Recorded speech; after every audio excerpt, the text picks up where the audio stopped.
I wouldn't ask you to do what I have not done, and I still do. I'll be honest when I tell you that having conversations around tech gives me anxiety. Panic stopped me from thinking or understanding. So the minute I regulated my nervous system, it opened my brain to actually see what was going on. I am doing this because my nervous system was panicking because I did not know what the heck was going on.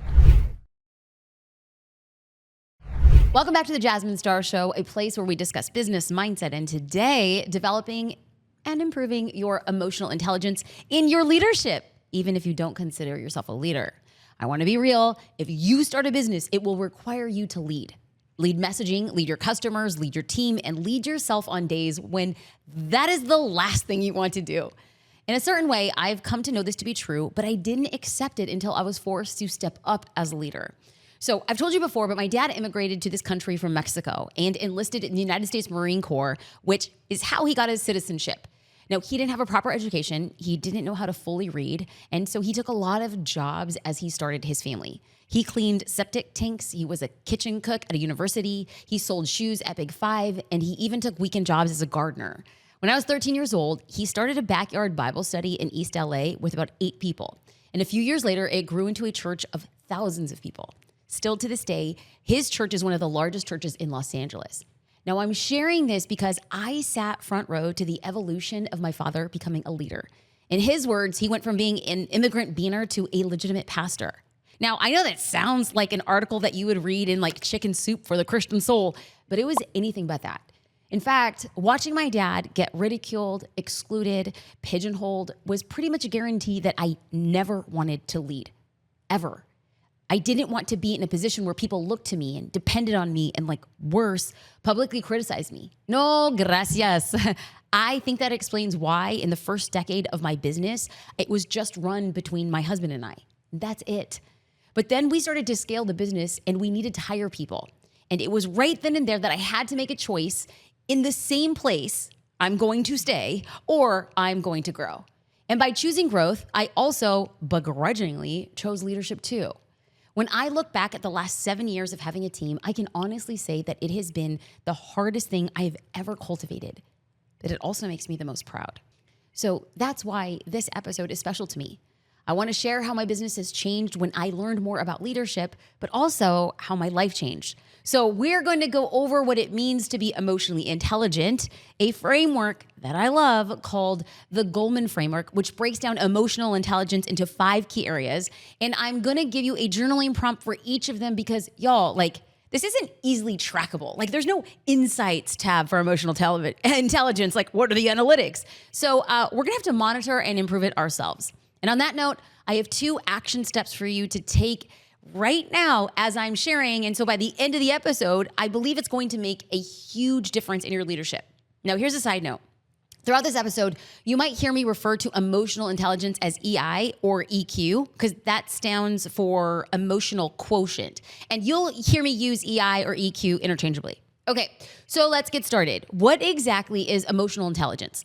I like to think of EI on 2 different levels. The first level is the ability to understand and manage your own emotions in a way that help you and your team remain productive and achieve your goals. Now, I'd consider this to be the greatest business skill as an owner. Why? Because it helps you stay calm under pressure and communicate effectively and build a trusting and honest team. You'll also make better decisions, saving you time, energy, and money. Now, the second level is taking those first level skills and turning them outward and focusing those emotions on others. Now, this doesn't mean that you're like, you become like a dumping ground for your team and everybody else's emotions. Like, no, not at all. It means that you can recognize and understand what your team members are feeling, even if they don't exactly say it.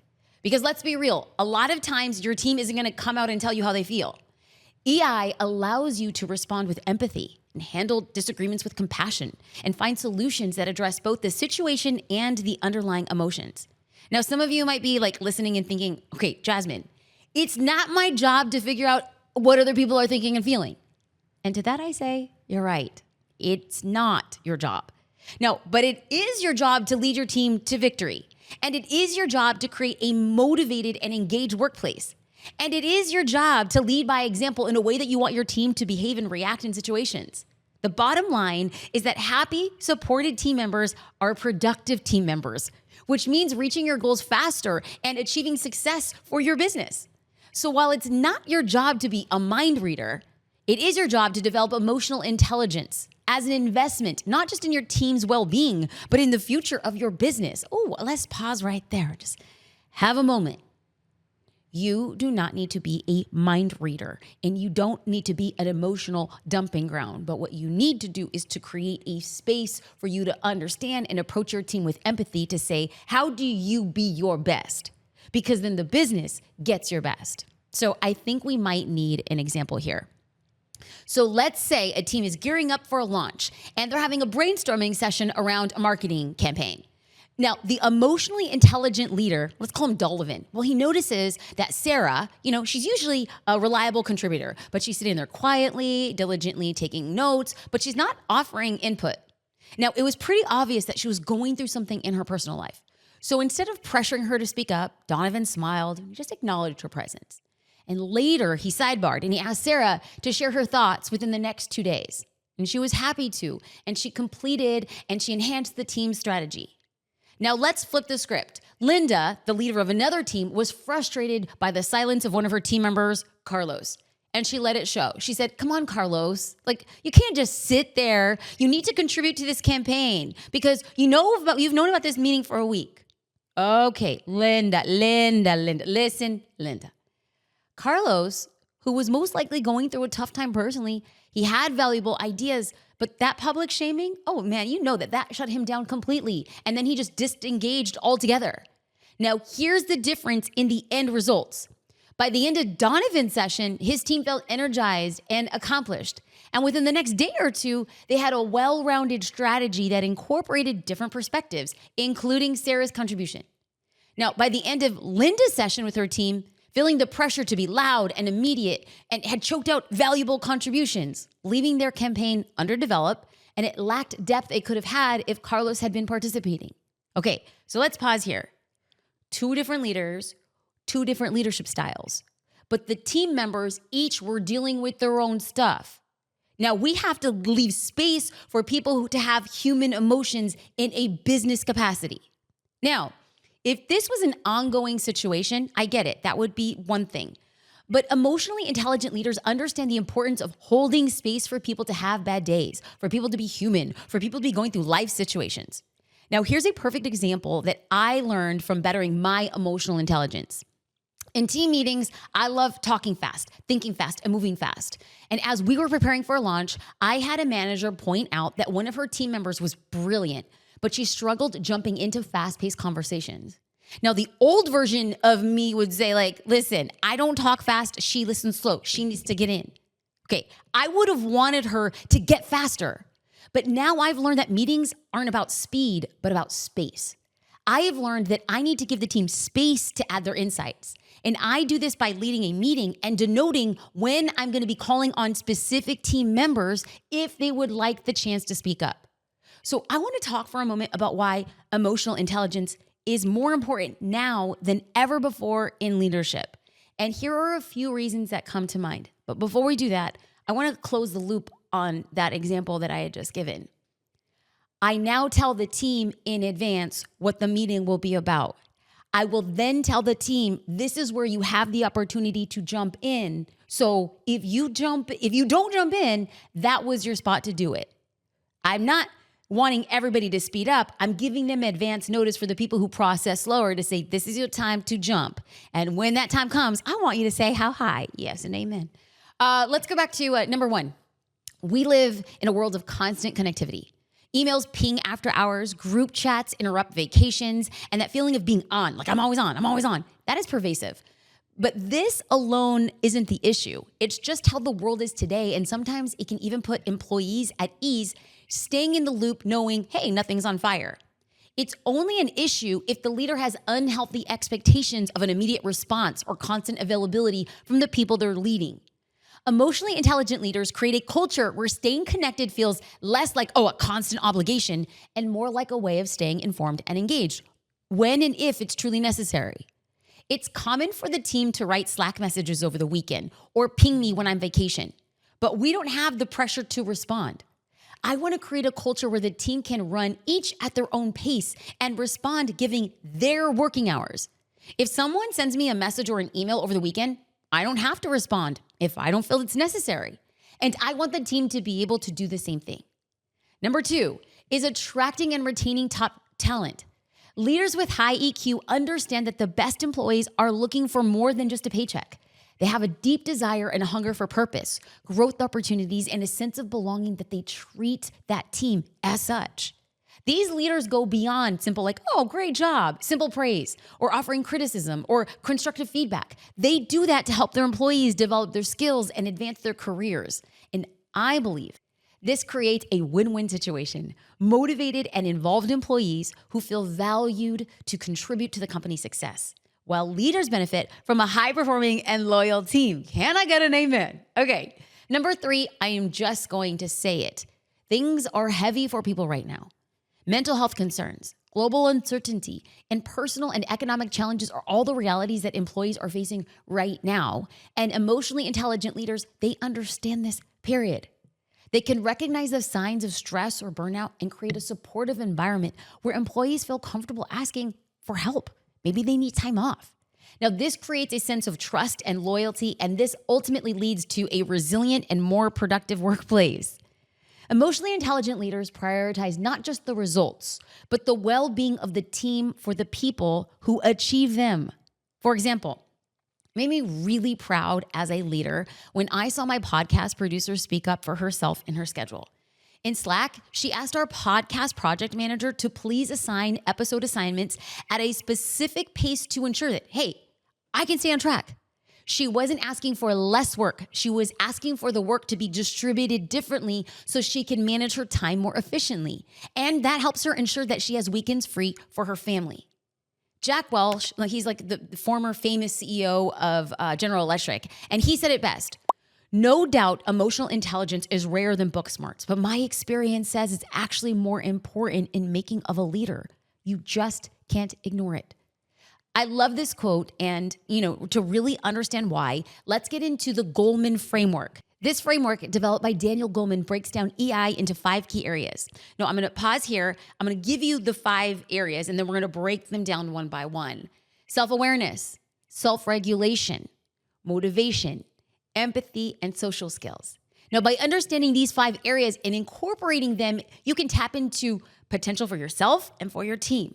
Hallelujah. Let's go. Okay, starting with number 1, self-awareness. This is the foundation of emotional intelligence, and there are 3 main ways that you can improve this. Number 1, know where you are.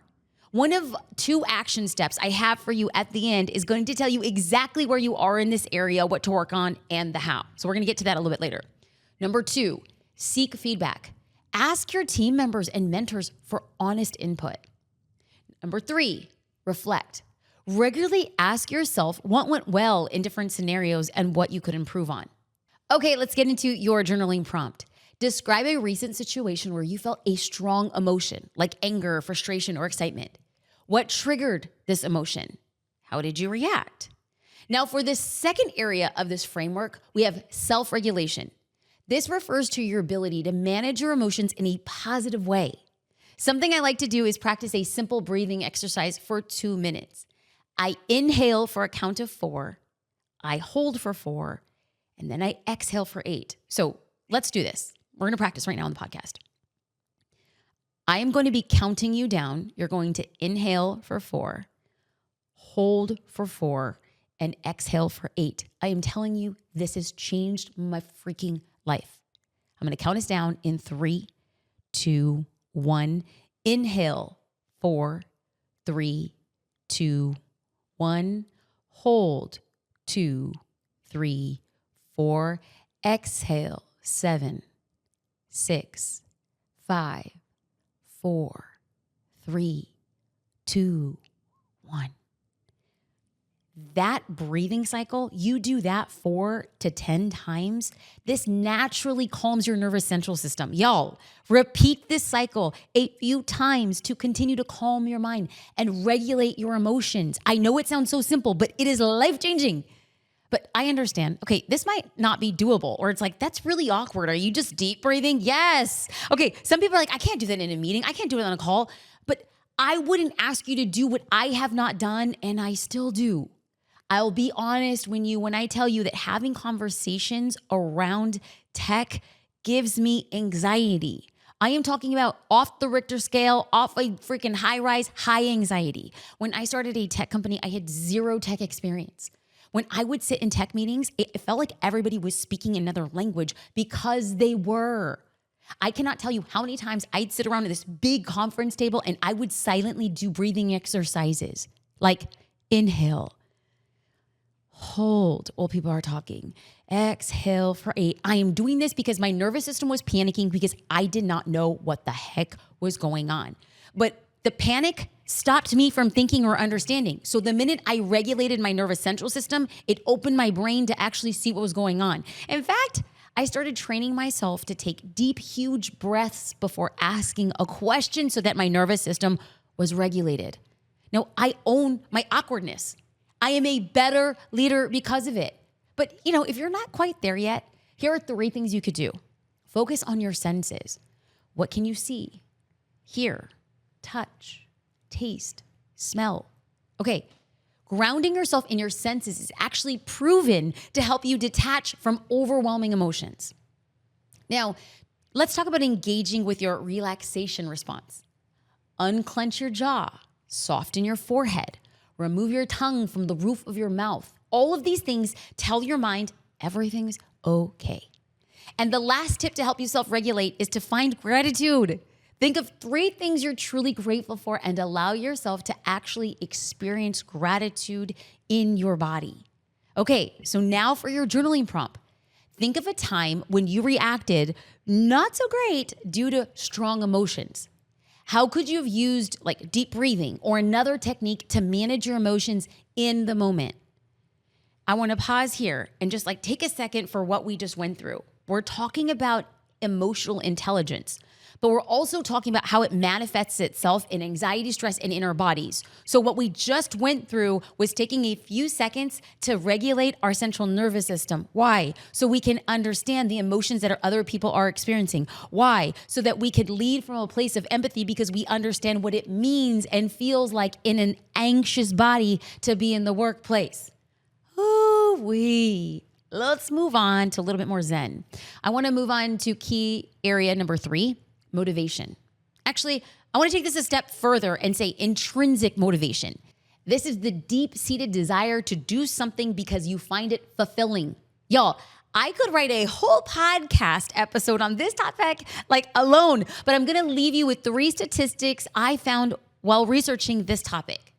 Intrinsically motivated employees are 43% more productive than those driven by external rewards alone.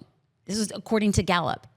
Employees who report high levels of intrinsic motivation are more likely to stay with their company, aka retention. That was also according to Gallup.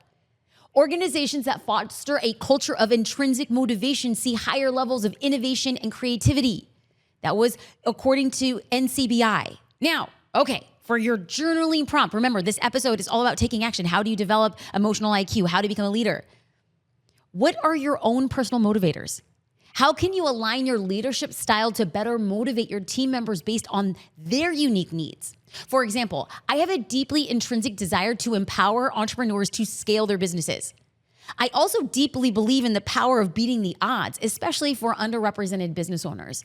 I can honestly say that every person on our team is deeply motivated in the same way for the same reason. Now, it doesn't have to be to the same extent as mine, not at all, but they're motivated in the same way, which helps retention, execution, and getting results. So here's a quick review of where we're at. Key area number 1 was self-awareness. Key area number 2 was self-regulation. And key area number 3 was motivation. Now let's move on to key area number 4, empathy. During your next team meeting, I want you to choose one person and focus on actively listening to them, both verbally and non-verbally. Pay attention to their body language, the tone of their voice. Try using the tell me more technique. So when a team member expresses a challenge, ask clarifying questions with the intent to understand. Instead of offering solutions immediately, use phrases like, tell me more about that. Or, How can I support you? Or what do you need from me? Most of the time, they're able to solve their own problems themselves, but they just want to feel supported. They want to know that you understand how difficult it is for them. Okay, so now for your journaling prompt. Think about a recent interaction with a team member. Did you actively listen to their concerns? How could you have demonstrated a greater empathy in that situation? Now let's move on to key area number 5, which is social skills. Here is one super, and I mean super simple way that you can start to improve in this area. Using positive reinforcement. Catch somebody on your team doing something right. Take a minute to offer a public thank you, highlighting their specific contribution. Now, I'm telling you, trust me, it will fuel them. I'm going to pause here for a second because so often we think that it has to be something really big, but oftentimes it's the small details that make it feel really big.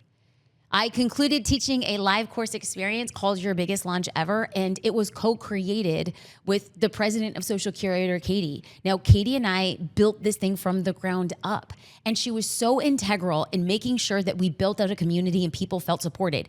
She was legitimately taking care of people one-on-one. So at the end of the course, I stopped and I said, I can't end this course without taking the time to publicly thank Katie. And all of these students were doing a live course experience and we're teaching it in Zoom. And they're like, the chat went wild for her and people were clapping on video. And I think the entirety of it took maybe less than a minute. And she took the time to send me a message after and said, I just want to say thank you. It felt so rewarding. Wow. Y'all, 60 seconds so that we say, I see you, and it changes the way that the team shows up for the big vision. So now I want to focus on your final journaling prompt. Recall a situation where you provided real-time, highly personalized positive feedback. What was that response? How did other team members react? Now, I want you to remember that emotional intelligence is a continuous journey. I mean, you can't brush your teeth for 8 hours on January 1st and say, oh, wow, I'm good for the year. Like, I'm done. Okay, so same thing for emotional intelligence. By incorporating these tactics and journaling your prompts into your daily routine, you're going to become a more highly intelligent emotional leader. I want you to create a more productive, safe work environment for your team, and I want you to hit your goals faster. Okay, so before we get into your 2 action steps, let's do a quick recap.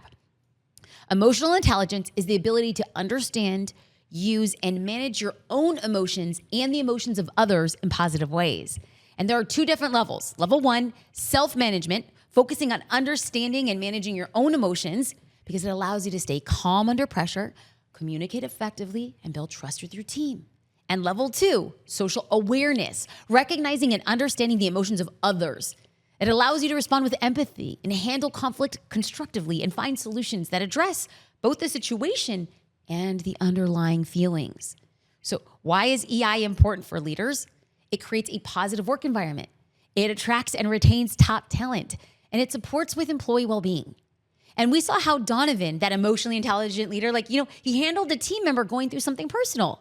He created space for Sarah to contribute later when she was feeling less overwhelmed, which resulted in a well-rounded strategy. Now remember Linda, on the other hand? She pressured Carlos to speak up publicly. And in a way, he felt shame, shutting down immediately, and it led to an underdeveloped campaign. So let's now get into your 2 action steps. I'm going to link to a free EI quiz from Psychology Today in the show notes. And you're going to see wherever you're listening to in the description, that is going to touch on all 5 aspects of emotional intelligence. It shouldn't take you more than 10 minutes to finish. And then you can identify an area of EI that you want to improve on and set 1 to 3 goals to improve it. This should also take about 10 minutes.